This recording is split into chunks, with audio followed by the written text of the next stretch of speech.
life has been threatened ever since he came forward with his frightening discoveries about terrorist organizations right here in the United States. Well, one of the problems is making people understand that there's a real threat. The deception of radical Islamic groups and the ability to perpetrate that deception among people wittingly and unwittingly accepting the fantasy that they are, quote, pluralists. They're not. They have one agenda. It's militant Islamic domination. The forces that drive the terrorists, the motives that they have, are going to continue no matter how self-effacing the United States tries to be. David Furman, former special assistant to President Clinton, President Fellow, American Intelligence. Indiana denial only leaves the country dangerously vulnerable, as it did in the 1990s. It was almost as if we were sending them an engraved invitation to attack us. And finally they did. Zell Miller, Senator from Georgia. I am so thankful, and America should be thankful, that George W. Bush was president at that time. I thought that he met that challenge head on. He's a very plain-spoken man, and I think when he says that he's going to carry this back to the enemy knows that he's a person who will. Ann Coulter, best-selling author and political commentator. I mean, this has been a relentless attack on America for 20 years. It didn't start with 9/11.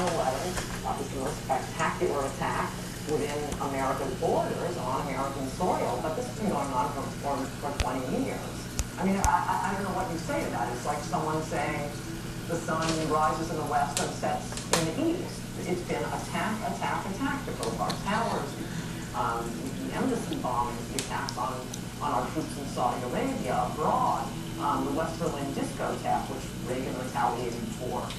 Two attacks on the World Trade Center, and as we know, although we don't know as much publicly, as has been happening, the Bush administration rounding up terrorist groups in this country. With Osama bin Laden, the ideology that motivates him, it's not traditional Islam. If he walked into a village in Morocco or Syria 50 years ago, no one would know what he was talking about.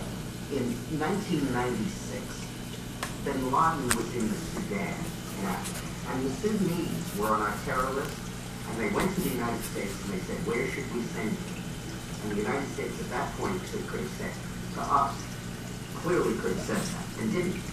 And we said, why don't you send him to Saudi Arabia? The Saudis might have it. And the Saudis said, we don't want anything to do with this guy. So by the time we learned what he did, he was in the mountains of Afghanistan under a friendly regime. There was no way we could find him. But President Bush had more devious plans in mind, according to Morris Jones. Plans to make himself his corporate palace rich. The whole Afghanistan sequence is just outrageous from start to finish. More shows that the Taliban regime visited Texas when Bush was governor and insinuates that there was some kind of collaboration. In fact, there was no relationship between Bush and the Taliban. They never met with him. The Taliban was on a state visit to the United States under President Clinton's administration. It really had literally nothing to do with George W. Bush.